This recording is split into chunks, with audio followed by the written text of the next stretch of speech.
So, hierdie was 'n interessante week. So dalk kan ek maar begin met eers net bietjie vir julle nonsens te vertel. Okay. So daar's 'n storie met hierdie preek hoe hy begin het. Ek het hierdie week verjaar. Dankie vir al die boodskappe. Dit was awesome geweest en dankie dat julle my gespam het. Dit was spesiaal vir my.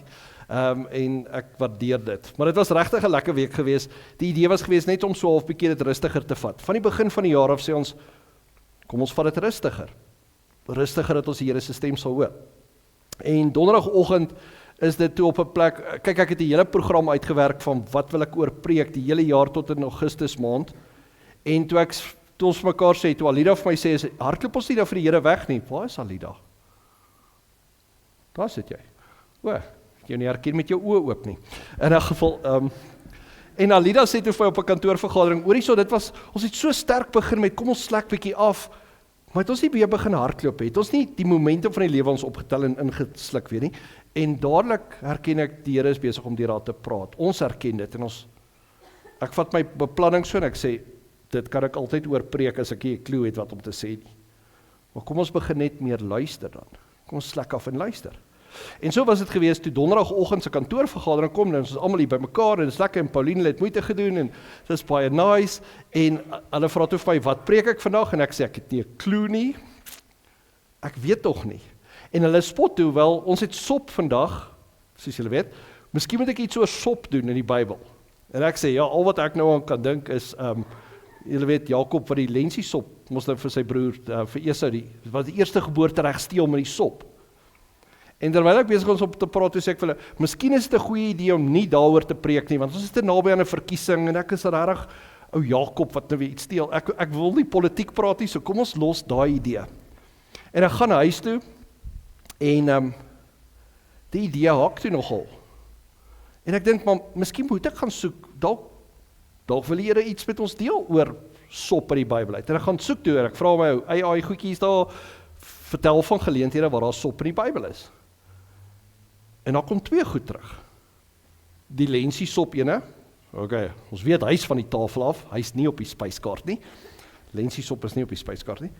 En die ander ene, 'n gedeelte wat ek vandag met julle wil deel. Die gedeelte wat gaan oor die giftige breedie of sop wat die profeet Elisa dan nie giftig maak nie. En dis Pinkster. En ek dog toe aanvanklik, maar hierdie goeders, een is Ou Testament, Jesus het nog nie gekom nie, Pinkster is Nuwe Testament, en dis Jesus het al opgevaar, en al gee God sy gees, hierdie goeders is duisende jare uit mekaar uit, hoe kom hierdie goed by mekaar uit? En hoe verder ek lees, hoe meer kom ek agter, hier's iets aan dit. En dis wat ek vandag met julle wil deel. So die hoofstuk 2 Konings 4 is die hoofstuk waarin dit staan, en is 'n hoofstuk wat so half tussen 'n klomp wonderwerke en groot dinge is wat die profeet Elisa besig is om te doen. Elisa is 'n profeet in die Ou Testament wat in Israel opgetree het, en hy was nogal 'n big deal gewees. Hy was nogal 'n man van mag en gesag gewees. So die vorige hoofstuk is al 'n klomp wonderwerke wat hy doen, en goeders wat hy doen op groot skaal, en dan kom 2 Konings 4 wat hy 4 wonderwerke doen, en dan 2 Konings 5 is al selfs vyande van die volk wat kom om deur die Here geseën te word deur hierdie hande van die profeet. En ek dink toe, wel, dis te veel. Kom ons vat net een hoofstuk. Ons lees net hierdie een hoofstuk en figure uit wat hier aangaan. En hier kry jy die 4 wonderwerke wat gebeur. Die eerste ene is ongelooflik. Is 'n vrou wat se man doodgaan, en dan kom die skuldeisers, en sy 2 seuns, maar sy het nie geld nie, want haar man is dood. En dan kom die skuldeisers en hulle sê, wel, ons het 'n antwoord vir jou, ons gaan jou seuns vat, en ons gaan hulle verkoop, dat hulle slawe word, en jy gaan niks uit kry nie, maar dan gaan ons jou skuld doodmaak. So dis die ekwivalent van, ons vat jou huis en jou kar en jou alles, en jou werk, en ons vat jou hele lewe. En hierdie vrou kom dan na die profeet toe. En sy sê, sy weet nie wat om te doen nie. Want sy het finansiëel hierdie moeilikheid, sy het die skuld wat op haar pad gekom het met haar man wat gesterf het, en nou kom die skuldeisers, hulle wil haar seuns verkoop om die skuld te vereffen. En die profeet sê vir haar, wat het jy? En sy sê, ek het niks, net 'n bietjie olie. En hy sê vir haar, gaan dan al jou bure toe, gaan leen houers. Kan ek vra, wie van julle ken hierdie storie? Okay, ja, julle ken hom. So kom ek vertel dit vir julle ons by die huis, wat ek nie ken nie. So, sy gaan leen dan, by al die bure, gaan leen sy 'n klomp houers, en soveel as wat sy kon kry, en Elisa sê toe vir haar, gaan dan en vat daai olie en begin die houers volmaak. En sy maak toe die houers so een vir een vol, en daai kruikie kan net nie leeg nie, en sy maak op die einde van die dag al die houers vol, tot daar nie nog is nie, en sy sê vir haar seun, een van die seuns, geef my nog een, en hy sê vir haar, daar is nie. En daar het sy al hierdie olie, en sy gaan verkoop dit toe, om die skuld te verheffen. En hierdie wonderwerk red hierdie vrou van finansiële, emosionele, dit red haar van alles. Sy kan haar seuns hou, hulle word nie slawe nie. En toe ek dit lees, toe voel ek so half hoendervleis, dis ongelooflik om te dink dat God so groot is, so sterk is, so magtig is, sulke wonderwerke kan doen. En toe kom die tweede ene. En die tweede wonderwerk is net so indrukwekkend. Dit vertel die storie van 'n vrou en haar man wat ergens gebly het, en dan ken hulle die profeet, hulle het respek vir hom, en dan op 'n stadium gee hulle vir hom kos en goeders, en dan sê hulle, kom ons bou 'n plekkie waar hy net kan slaap. Want hy gaan ons nou hier deur elke keer en ons gee vir hom kos, dat hy net 'n bietjie slaapplekkie het. En terwyl nou hulle hierdie interaksie het, kom Elisa en hy sê, waar's jou seun? Waar's jou kind? En sy sê, ek het nie. Maar is okay, ons lewens is reg. En die profeet sê vir hom, maar jy gaan nou 'n kind hê. Jy gaan 'n seun hê. En sy sê, maar moenie hierdie goed vir my sê eers nie. Dit is te goed om waar te wees. Ons is gelukkig met ons lewens soos dit is. En daar gebeur dit. Sy kry 'n kind. Sy kry 'n seun. En toe word die seun groter, en hy gaan later na sy pa toe, en hy gaan help sy pa by die werk en alles. En die volgende oomblik toe hy saam met sy pa by die werk is, toe kry hy hierdie hoofpyn, en die volgende oomblik moet hulle hom terugdra huis toe, en boep, waar hy dood. En die vrou sê, maar ek het ons vir Elisa gevra, asseblief, moenie laat die Here ons so seën, as hy dit net weer gaan wegvat nie, en Elisa is op die stadium nie daar nie, en sy vat haar goeders, en sy gaan soek hom, en sy sê, Elisa, hoekom het jy hierdie goeders aan my gedoen? Ek het ons niks van jou gevra nie, ons het vir jou alles gegee, net omdat ons net respek gehad het, en liefde gehad het vir die profeet en vir die Here. Hoekom het jy ons dit alles gegee, net om dit weg te vat? En met 'n lang storie kom die profeet, eers stuur hy vir Gehasie, sy slaaf, maar later kom hy self deur en hy gaan na die seentjie toe, en daar lê hy op die bed. En Elia, ek hou, jammer as ek sê Elia, dis autopilot. Elisa hy gaan in die huis in, en hy gaan lê op die seun, sodat sy hande op die kind se hande is, gesig op gesig, oë op oë, mond op mond, en hy lê daarso, en hy maak die kind warm met sy lyf, en hy doen dit 7 keer, en die volgende oomblik, toe nies die kind, en daar sy op, en hy lewe. En vir 'n oomblik dink ek, wow, om te dink God doen sulke groot dinge, dat God 'n mens so kan seën met nog 'n kans, dit vir jou die kosbaarste is, wat jy gedink het jy het verloor, om dit weer terug te kry, om 'n lewe wat uit mekaar uitval, weer aan mekaar te sit, om te dink God kan daai tipe genesing bring, in siekte en gesondheid, en ek praat nie net hierso van emosionele welstand, wat weer terug alles by mekaar bring, ek praat van fisies, die dood kan oorwin, is ongelooflik dat God sulke goeders kan doen. En dan sluit dit die hoofstuk af, ook met 'n ander wonderwerk. En hierdie wonderwerk klink bekend, en mense kan sien, waar kry jy die beelde, van dit is, daar's 'n klomp mans, 100 mans, daar's hongersnood in die land, hulle is verskriklik honger, daar is nie kos nie, en dan kom maar hierdie 20 broodjies, kom een daar so aan met sy 20 brode, en Elisa sê vir hulle, vat hierdie brood, en gaan deel dit tussen die mense, en hulle sê, maar daar is nie genoeg brood vir al hierdie mense nie, dis net hierdie klein bietjie kos, kan ons nie vir so baie mense kos gee nie, en Elisa sê, kom ons bid daarvoor, kom ons vertrou net op die Here, en dit gebeur, en hy gee op die ou end vir hierdie klomp, hierdie 100 mense, hierdie 100 mans gee hy kos. Hoe God 'n uitkoms bring waar jy na jou middele kyk en besef, ek het te min. Ek het nie genoeg nie. Maar God maak iets moontlik. Dit is groot goeders wat hier gebeur. So hierdie eerste ene, het jy hierdie, wat ek het gedink, het jy die weduwee met haar 2 seuns in die olie, dan het jy die kind wat opgewek is uit die dood, en dit sluit af met honderde mense wat kos kry, En dan kom die derde ene, wat 3 verse lank is.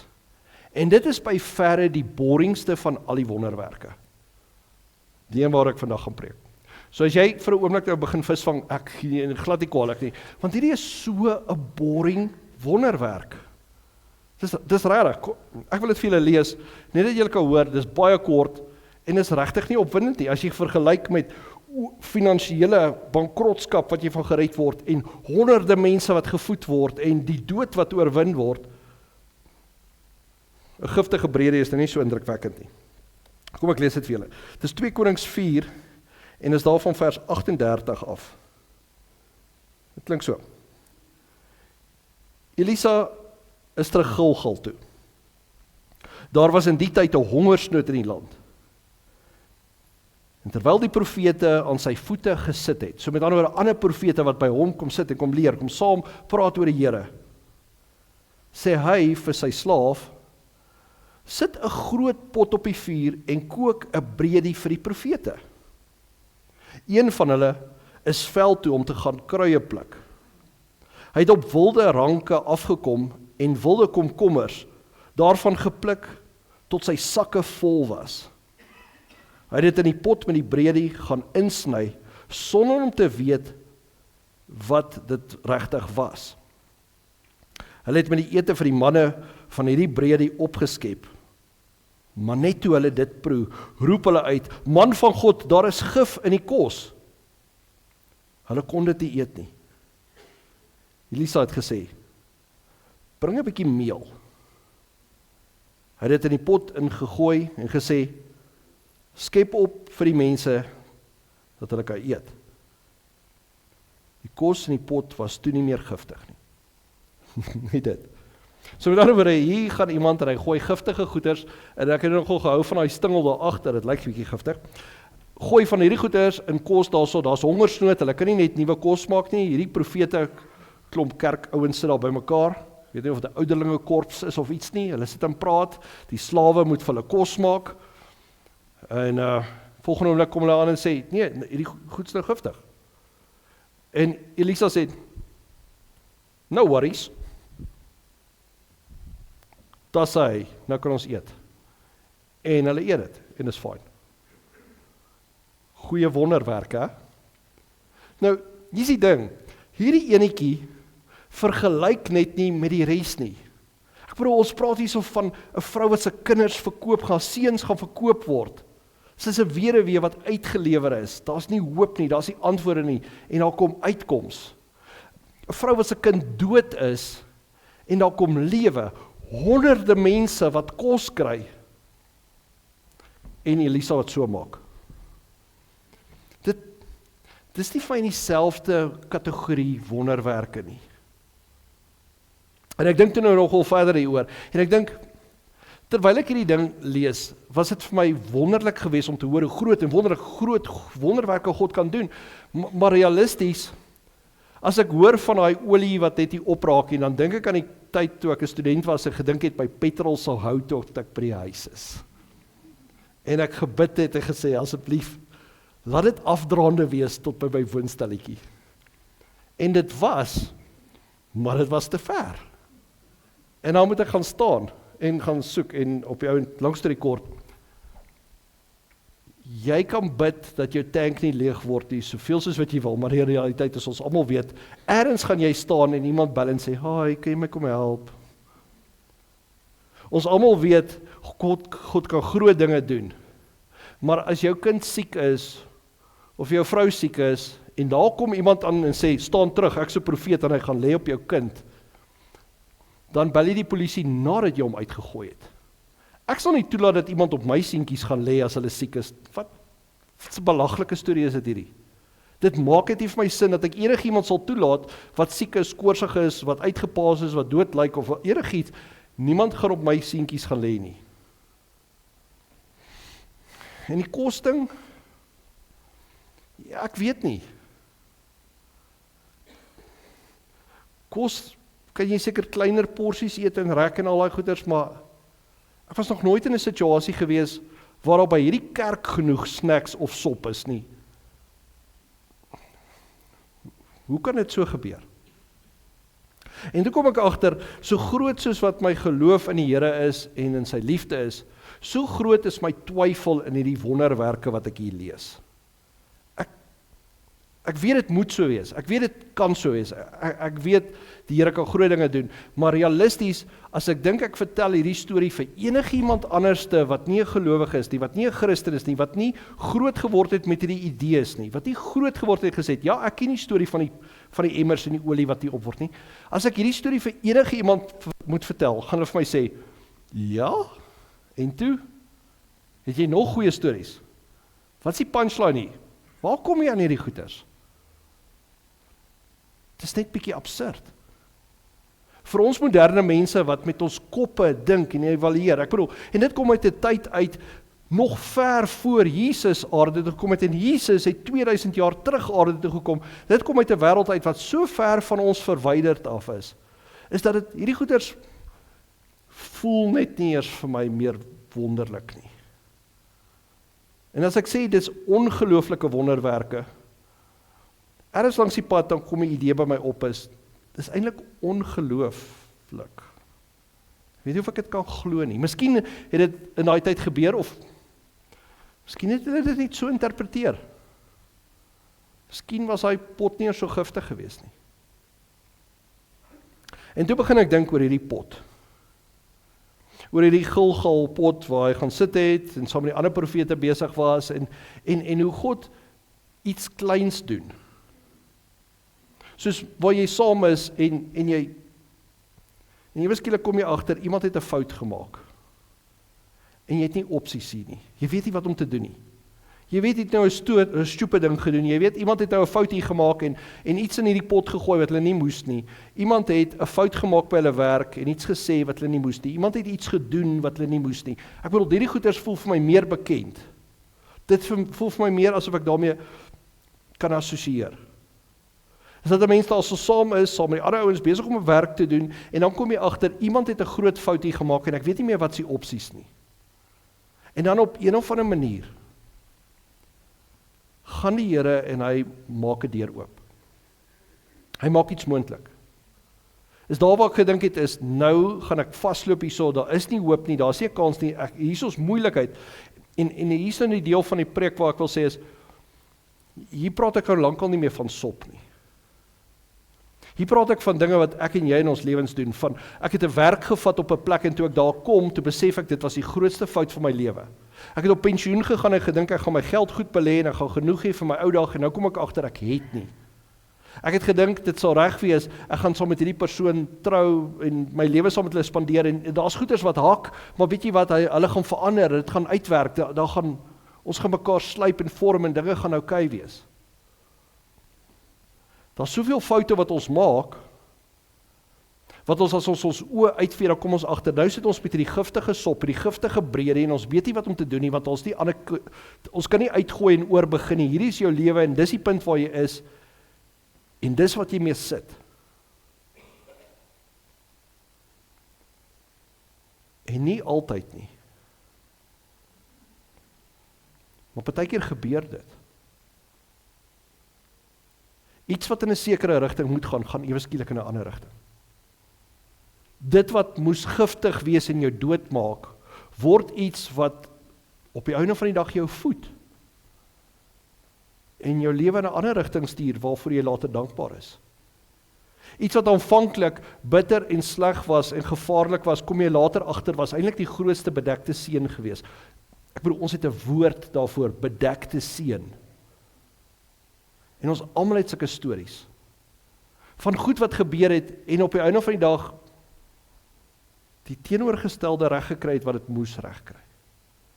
Van ons lewens waar dood en angs verander het in lewe en oorwinning. En toe gaan kyk ek na hierdie een boring wonderwerk in daai hoofstuk vol groot wonderwerke. En ek begin besef, hierdie klein sopboring wonderwerk, as ek daarvoor kan voorsiening maak dat God so iets kan doen in my lewe, dan is dit soos iemand wat 'n voet so in die deur druk dat jy hom nie kan toemaak nie. daai wonderwerk van God wat partykeer die foute wat ons maak, die foute wat mense om ons maak, vat en iets goeds daaruit laat kom. Maak die deur oop dat ek kan sien, weet jy wat, maar ten spyte van waar ons is in ons land en ten spyte van die bekommernis wat ons het, miskien is God besig om ook met ons land en ons volk en ons kerk en ons mense en ons hier in Afrika, is hy besig om iets met ons te doen wat hy ons gaan voed op 'n manier, al kan ons nie sien hoe nie. Miskien is hy besig met ons om ook iets oop te sluit, waar die dood wat ons ervaar, dit wat hy vir ons gegee het en ons verloor het, waar ons dit kan terugkry en lewe kan kry waar daar nou dood is. Miskien is die situasies wat ons het in ons lewens, miskien as gevolg van die klein wonderwerkies wat ons al klaar ervaar het, kom ons agter dat groter wonderwerke is ook moontlik. Soveel so dat God kan ingryp, nie net op geestelike vlakke, maar selfs materiële en finansiële vlakke. En dood en lewe kan verander. Kan uitkoms bring. Wat ons terugbring by Pinkster. Dat God op die einde van die dag, op hierdie dag gaan, en nie vir ons 'n klomp wette weer gee, of reëls gee, of fynskrif gee, terms and conditions gee nie. Wat hy vir ons gee, is homself, en hy gee vir ons, sodat ons getuies kan wees, van hierdie God, wat nog steeds wonderwerke doen. Wat nog steeds goeders in ons lewens doen. En op partykeer is dit so klein, so stupid sopgoeders, maar partykeer is dit groot goed ook. Hierdie God gee sy gees vir ons, sodat ons dit kan herken, dat hy nog steeds besig is in ons lewens, in ons wêreld, in ons land, en in ons tyd. God is nog nie klaar met ons nie. En hy is besig. En miskien is vandag net 'n roep, 'n uitnodiging, soos wat ons mekaar uitnooi om te sê, kom ons eet saam sop, kom ons praat saam oor die Here se goedheid, kom ons praat oor wat aangaan, kom ons eet en word gevoed en ons deel saam net hierdie getuienis dat God vir ons lief is en dat ons lief is vir hom. Miskien word dit ons getuienis om ook net dit wat God vir ons doen te deel met ander. Miskien is ons getuienis van God wat iets kleins in my lewe gedoen het, juis ook die ding wat die saadjie plant, die deur oophou, die voet daarin squeeze, sodat die deur nie heeltemal kan toemaak op die Here nie. Sodat hulle ook kan oopgaan dat God ook besig is in hulle lewens. Dat hy ook besig is om te werk daarso en groot dinge kan doen. Waar hy dinge wat absurd sleg is kan verander, dat ons sê dit was 'n bedekte seën. Dalk is dit waar vandag gaan. Dat God vir ons wil uitnooi onder leiding van sy gees, wat ons oë oopmaak vir wonderwerke, al is dit baie keer klein. Dat ons mekaar kan begin getuig dat God is nog nie klaar met ons nie. Dat hy nog steeds besig is. Dat hy 'n God is wat homself nog steeds gee. Nou, ons gaan nie uitstap. En ons gaan aanvanklik 'n stukkie brood en sop nog eet. Ek hoop daar is nog, want ek het nog nie gekry nie. Maar dan gaan ons al hierdie potte opeet, ek weet dit al. En dan gaan ons in ons karre klim of ons gaan huis toe stap, ons gaan waar ook al ons hier naby is, ons gaan terug na ons huise toe. En dan gaan daar weer die gewone goed wees, eksamens, toetsreekse, al hierdie goeders, die druk, deadlines van hierdie week wat kom, finansiële uitdagings, gesondheidsuitdagings, bekommernisse oor kos, bekommernisse oor hoe gaan ek die klein bietjie wat ek het rek om by alles uit te kom, al die rekeninge wat ek nou weer een van die dae moet betaal. Hoe gaan ek krag op hy prepaid meter hou? Hoe gaan ek my tank vol petrol hou? Hoe gaan ek aangaan? Hoe gaan ek leef met hierdie onsekerheid oor my werk en die toekoms, en die verkiesing in ons land en al hierdie goeders wat gebeur?